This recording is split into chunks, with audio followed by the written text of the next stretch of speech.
இந்த வீடியோவில் நம்ம என்ன பார்க்க போறோம்னா, தனுசு ராசிக்காரர்களுக்கு 2026 பிப்ரவரி மாதம் எத்தகைய ஒரு மாதமாக இருக்க போகுதுங்கிறது நம்ம பார்க்க போறோம். சயின்டிஃபிக் வேதிக் அஸ்ட்ராலஜி முறையில் தேவையில்லாத அதாவது மிகைப்படுத்தி சொல்றது, பரிகாரங்கள் அது மாதிரி விஷயத்துக்கெல்லாம் போகாமல் உள்ளது உள்ளவாறு அறிவியல் சார்ந்த முறையில் கர்மா எப்படி செயல்பட போகுது, எதையும் மிகைப்படுத்தாமல் நம்ம பார்க்க போறோம்.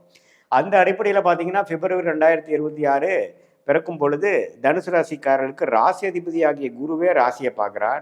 சனி 4ஆம் இடத்துல இருக்கிறார், ராகு 3ஆம் இடத்துல இருக்கிறார், கேது 9ஆம் இடத்துல நீடித்திருக்கிறார். அதில் எந்த விதத்திலையும் மாற்றம் இல்லை. சரி, மாத கிரகமாகிய ராஜோகாதிபதி ஆகிய செவ்வாய் பார்த்தீங்கன்னா மாதத்தின் மிடிலுக்கு அப்புறம் செகண்ட் தேர்ட் வீக் அப்புறம் வரக்கூடிய மாற்றம் என்னன்னா 2ஆம் இடத்துலேருந்து 3ஆம் இடம் மாறி குரு பார்வை பெறுகிறார்கள். அதே சமயத்தில் புதன், சுக்கிரன், சூரியன் எல்லாமே வந்து மாதம் செகண்ட் வீக் தேர்ட் வீக்கில் வந்து 2ஆம் இடத்துல இருந்து 3ஆம் இடத்துக்கு மாறுறாங்க. இது வந்து கொஞ்சம் நல்ல ஒரு அமைப்பு தான். ஏன்னா மாறினாலும் குருவின் பார்வை பெறுகிறார்கள். ஸோ இதுவரை வந்து உங்களுடைய பண விஷயத்தில் வந்து கொஞ்சம் ஒரு மாதிரியான ஒரு அமைப்புகள், சில விஷயங்கள் நீங்கள் எதிர்பார்த்து கொண்டு இருக்கிறீர்கள்.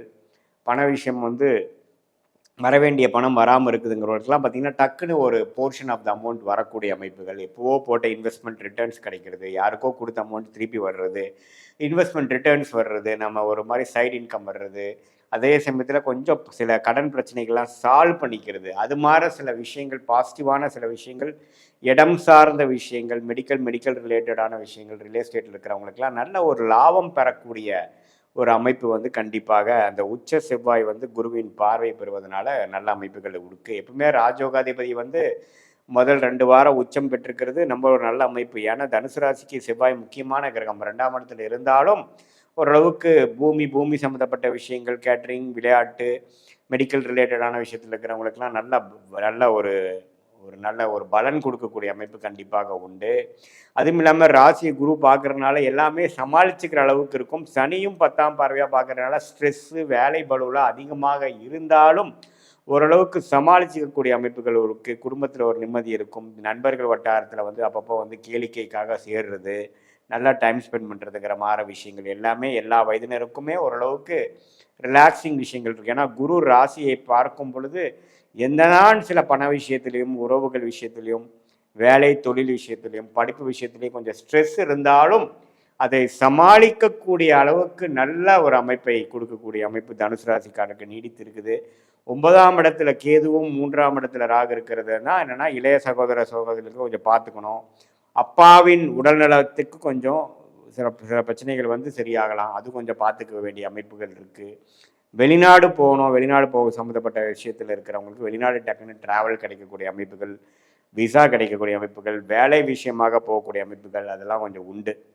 ஸோ எப்பவுமே பார்த்தீங்கன்னா அந்த ராஜயோகாதிபதி வலுத்து அதே சமயத்தில் ராசியை குரு பார்க்கும் பொழுது இந்த மாதிரி கடந்த 2025 நீங்கள் என்ன மாதிரி முயற்சிகள்லாம் போட்டிங்களோ அது எல்லாமே மாறி அடுத்த வரக்கூடிய ஜூன் மாதத்துக்கு அப்புறம் நெக்ஸ்ட் லெவல் ஆஃப் டெவலப்மெண்ட் நோக்கி போய் கொண்டிருக்கக்கூடிய தனுசு ராசிக்காரர்களுக்கு பிப்ரவரி மாதம் ஒரு நல்ல மாற்றங்களை கொடுத்தது. நெக்ஸ்ட் வரக்கூடிய டெவலப்மெண்ட்டுக்கு வேணுங்கிற ஒரு அடிப்படையான சில விஷயங்கள் நடந்து ஏறியது அப்படிங்கிறதை கொடுக்கக்கூடிய நல்ல ஒரு பயிற்சியாக செவ்வாய், புதன், சுக்கிரன், சூரிய பயிற்சிகள்லாம் வந்து மாதத்தின் நடுவில் நடக்கிறது. பார்த்திங்கன்னா செகண்ட் ஹாஃபில் வந்து சில பெனிஃபிட்ஸ் கிடைக்கக்கூடிய அமைப்புகள், இதுவரை வராத பணமெல்லாம் கொஞ்சம் கிடைக்கிறது, side income, share market, real estate மூலமாக சில லாபங்கள் பெறுவது, திருமண விஷயங்கள், திருமண தடைகளாக போயிட்டு இருக்கிறவங்களுக்கு டக்குன்னு ஒன்று நடக்கிறது, இடம் விட்டு இடம் மாறுறது, ப்ரொமோஷன் எதிர்பார்த்துட்டு இருக்கிறவங்களுக்கு ஒரு டக்குன்னு ஒரு சேஞ்சஸ் கிடைக்கிறது, ஒரு விஷயத்தை கொடுத்து இன்னொரு விஷயம் வாங்குவது, பழசை கொடுத்து புதுசு வாங்குறது, வண்டி வாகனத்தை அப்கிரேட் பண்ணுறது, அது மாதிரி நல்ல ஒரு சுபத்துவமான நல்ல விஷயங்கள்லாம் நடக்கக்கூடிய அமைப்புகள் கண்டிப்பாக உண்டு. தொழில் மேன்மை உண்டு.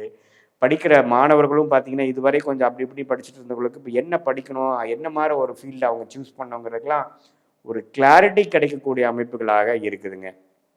ஸோ இதுதான் வந்து தனுசு ராசியான காரர்களுக்கு பிப்ரவரி 2020 பொதுவான பலன்களை உள்ள உங்களுடைய ஜென்ம டைமில், அதாவது எந்த நேரத்தில் பிறந்தீங்க, எந்த தேதியில் பிறந்தீங்க, எந்த ஊரில் பிறந்தீங்கிறத கொடுத்தா எந்த மாதிரி ஜாதகம் வருது, எந்த லக்னத்தில் பிறந்திருக்கீங்க அப்படிங்கிறது போட்டு இப்போ நடக்கக்கூடிய தசாபுக்திகள் வந்து சிறப்பான தசாபுக்திகளாக, யோகமான தசாபுக்திகளாக போய்கொண்டிருக்கிறதா அல்லது வரக்கூடாத தசைகள் சுமாரான தசைகளாக போகிறாங்கிறத பொறுத்து இப்போ நான் சொன்ன யோக பலன்கள் யோகமான தசைகள் நடக்கும் பொழுது யோகமாகவும் இன்னும் கொஞ்சம் அதிகமாகவும் கொஞ்சம் சுமாரான திசையில் நடக்கும் பொழுது சாதகமற்ற பலன்கள் கொஞ்சம் தூக்கலாமல் இருக்கிற மாதிரி நீங்கள் எடுத்துக்கணும்.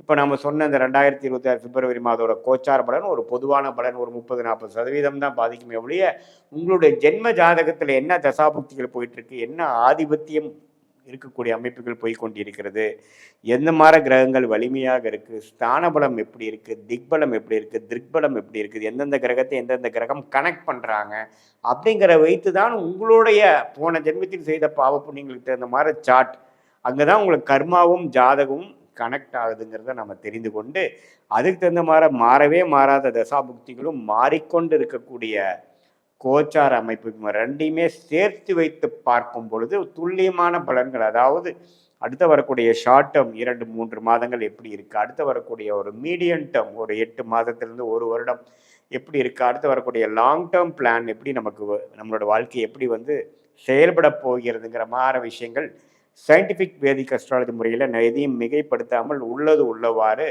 நம்ம பரிகாரங்கள் அங்கே போனால் இங்கே போனால் இது நடக்கும் அங்கே நடக்குங்கிறதா இல்லாமல் எது மாதிரி நடக்கிற வாய்ப்புகள் இருக்குது அப்படிங்கிறத நம்ம பார்த்து அதுக்கு தகுந்த மாதிரி நம்மளுடைய வாழ்க்கை சம்பவங்களை முடிவு செய்து கொண்டு அதுக்கு தகுந்த மாதிரி திட்டங்களை தீட்டி அதுக்கு தகுந்த மாதிரி டைமில் நாம் அந்த முயற்சிகளை செய்யுமே ஆனால் தேவையற்ற சமய விரயங்கள், தேவையற்ற பொருள் விரயங்களை தவிர்த்து ராங் டைரக்ஷனில் சில நேரம் போய் நம்மளுடைய விஷயத்தை, நம்மளுடைய வாழ்க்கையை, வாழ்வாதாரத்தை நாமளே கொஞ்சம் பிரச்சனை பண்ணிக்கிட்டு அப்படி பண்ணாமல் கரெக்டான பாதையில் எந்த விதத்திலும் பண விரயங்கள், சமய விரயங்களை தவிர்த்து எதிர்நீச்சல் போடாமல் நமக்கு எந்த மாதிரி ஒரு விஷயங்கள் நமக்கு பிராப்தமாக இருக்கிறது, எந்த துறை நமக்கு பிராப்தம், என்ன மாதிரி படிப்பு நமக்கு நல்லா வரும், எதில் நம்ம ஷைன் ஆகும், எது மாதிரி நமக்கு வேலையா, தொழிலா, கார்ப்பரேட்டா, ப்ரைவேட்டா, அரசு சார்ந்த விஷயமா, எந்த துறை நமக்கு நல்லா இருக்குங்கிறதெல்லாம் சயின்டிஃபிக் வேதிக் அஸ்ட்ராலஜி முறையில் துல்லியமாக நம்ம எடுத்துக்கொண்டு அதுக்கு தகுந்த மாதிரி வாழ்க்கை பயணங்களை நாம் முடிவு செய்து அதுக்கு தகுந்த மாதிரி நம்ம போனோம்னா வாழ்க்கையில் எளிதில் எந்த விதத்திலும் தேவையற்ற டைம், நம்மளுடைய ஆகாத விஷயங்கள், சில பேர்லாம் பார்த்திங்கன்னா அவங்களுக்கு எந்த விதத்திலையும் உதவாத சில தொழில்களை செய்து கடன்பட்டு அந்த கடனிலிருந்து மீண்டுவதற்கு நம்ம போராடிக்கூடிய அமைப்பு இருக்குது. அவங்க முதலே எந்த நேரத்தில் செய்யலாம், எந்த டைமில் நம்ம அந்த செய்யலாம், எந்த தொழில் நமக்கு ஒத்துக்குங்கிற மாதிரி விஷயங்களை தெரிந்து அதுக்கு தகுந்த மாதிரி முடிவுகளை எடுத்திருந்தால் இது மாதிரி தேவையற்ற பொருள் விரயங்களை எல்லாம் தவிர்த்திருக்கலாம். ஸோ அந்த விதத்தில் உத்வேகம் செய்யக்கூடிய ஒரு கிளாரிட்டியை கொடுக்கக்கூடிய ஒரு நம்மளுடைய பிராப்தத்தை நாமளே தெரிந்து கொள்ளக்கூடிய ஒரு அற்புதமான ஒரு சாஸ்திரமாகிய இந்திய வேத ஜோதிடம் சயின்டிஃபிக் அடிப்படையில் நம்ம பார்த்து எந்த விதத்திலையும் நம்ம மூலமணிக்குள் போகும்பொழுது நம்மளுடைய வாழ்வாதாரத்தையே நாமளே அறிந்து நம்மளுடைய கர்மா எப்படி செயல்படுதுங்கிறது தெரிந்து அதுக்கு தகுந்த மாதிரி வாழ்க்கை முடிவுகளை எடுத்து வாழ்க்கையில் எளிதில் வெற்றி பெற முடியும் என்று சொல்ல விரும்புகிறேன். மீண்டும் மற்றொரு காணொளியில் சந்திப்போம். நன்றி, வணக்கம்.